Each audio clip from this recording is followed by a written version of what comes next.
The U.S. has deployed 12 KC-135 Stratotankers to Qatar, the same aircraft used to support long-range bombing missions like the one we saw during the 12-day war between the U.S. and Israel against Iran.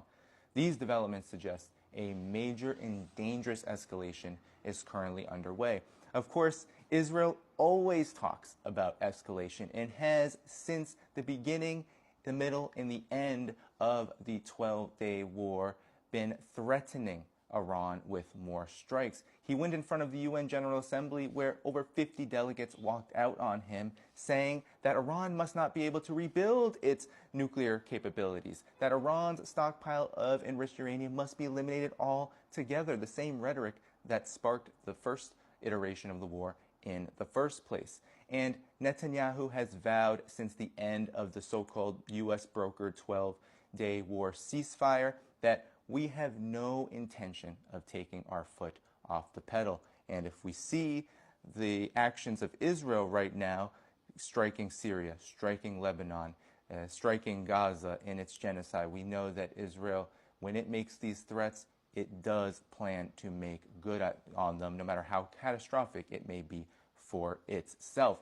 Now, in the Washington Post, there was a U.S. analyst, Afshan Ostovar, who described Israel's mentality in this way, that Israel feels it may need to mow the grass or mow the lawn in Iran. That means striking facilities whenever they appear, supposedly, and keeping Iran permanently set back. Here's the thing. Mowing the grass is what Israel has been doing to Palestine. It's how Israeli officials have talked about Palestine for decades. 2014 Operation Protective Edge, these kind of operations were seen as mowing the grass. And now Israel wants to extend that to Iran and really to the entire region, because we see that with Lebanon and now we see it in Syria. We've seen it for years in Syria. Earlier in September, Israel attacked Hamas officials in Doha, Qatar. It has continued bombing Lebanon.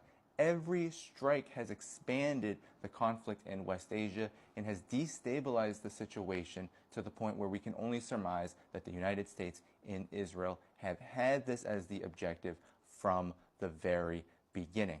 Now let's turn to what the United States has done with this tanker deployment.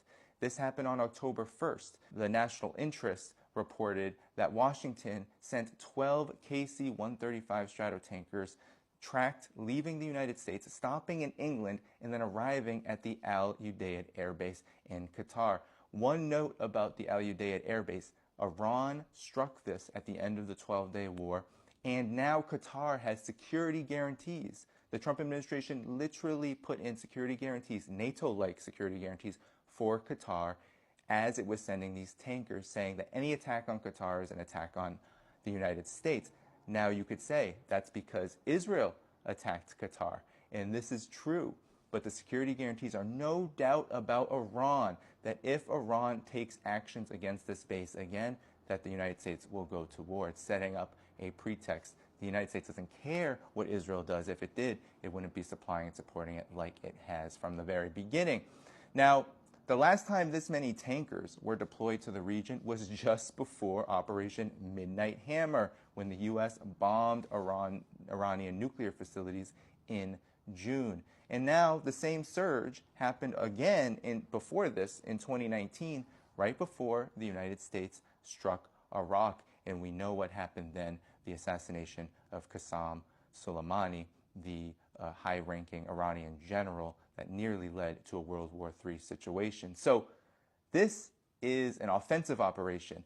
This timing is political. It is happening just after Donald Trump met with Netanyahu in the White House, and right after Secretary of War Pete Hegseth unveiled this Wario Ethos program at Quantico, the Marine Corps base there. Truth.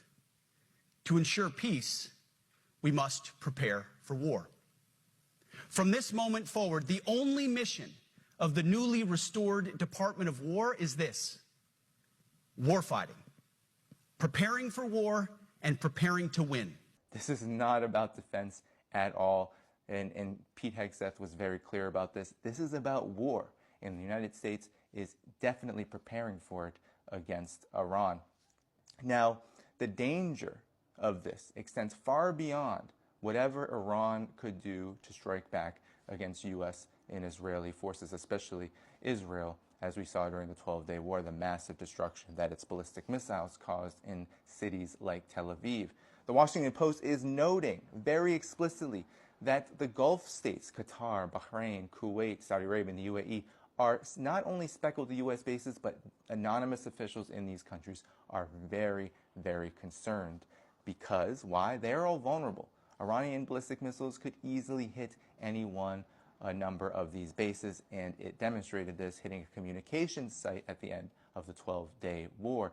A senior Arab official who did not want to be named and did not claim any particular country said to the Washington Post, "The region today cannot go through the same Iran-Israel war or any of the other wars that have been occurring over the last 2 years. The cost is far too high." Yet,